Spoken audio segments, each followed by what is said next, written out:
I'll be back with that story after this message.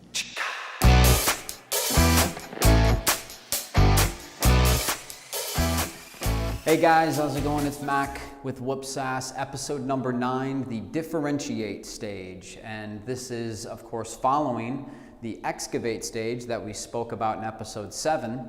Episode 8, we paused to take you through a high-level overview of the advanced sales tool, the pep talk, prospect evaluation plan. But now we're going into differentiation. And I want to give you an idea of what that kind of looks like, some of the activities that may take place. Again, reminder, this is just a high-level overview. I'm giving away a little bit of candy, but not all of it, to give you a general idea of what these stages kind of look like and have been proven to work really well for any SaaS venture, whether it's transactional or more consultative selling environment. This is kind of an all-inclusive, one-size-fits-all tree trunk, if you will. So starting from the top, we have our marketing universe. We already spoke through in the earlier episodes, top of the funnel, middle of the funnel, bottom of the funnel marketing. Marketing sourced versus sales sourced leads in the MQL stage, kind of going into the central repository that our business development teams or person would handle in the filter stage, taking them through lead maturation criteria, successfully and warmly passing them off to the sales lead or the account executive into the first sales stage. Now they're in our active sales pipeline into the e-excavate. We're verifying all the information we had on them before. We're kind of excavating and digging some things up, starting to identify who our champion might be versus facilitators and high-level things about their needs. And now in the differentiate stage, we are going to start tailoring things back to them.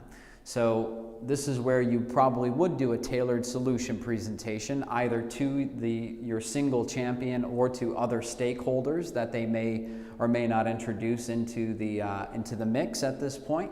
But that is something that you look for in the differentiate stage. But you're really just looking for what's unique about them. What's their perception of value is a very important term that I use a lot. It's very important to look for how they perceive value around your product especially, so you can start creating a lingua franca with them, a common language on how to speak about your product to them, to where they're seeing the value and they're getting it. Whatever some of your competitive differentiation is, this is where you bring that to the table. I have the pep talk here again because this is the stage that I recommend delivering this tool. It can be delivered and addressed in E and F in the prior stages, again, just depending upon your selling environment, but definitely here in the D stage, and this is where you're getting a good idea for what their buying cycle is, their decision-making process or DMP, and then understanding, maybe their tech needs a bit further, because when you go into C, the confirm value, that's where you may need to introduce, let's say, for example, if an integration is apparent, then you need to bring in your IT team, perhaps with their IT team, to let the geeks and the nerds kind of hammer it out a bit and make sure everything's kosher.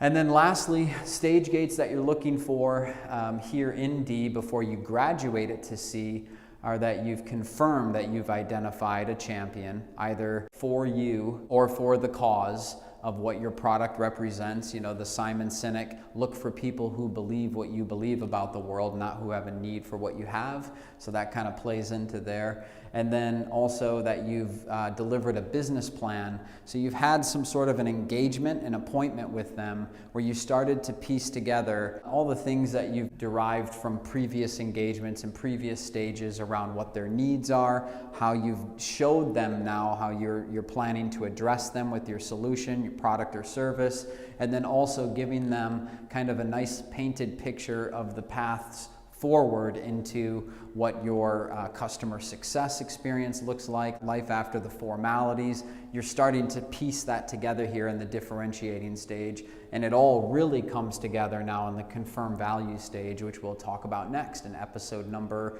10. So again, I'm Mac with WhoopSaaS. I know I'm just kind of dusting over a lot of this, so I'm down to have a conversation to dive into it deeper. If you are, reach out to me. But until then, have a good one, guys.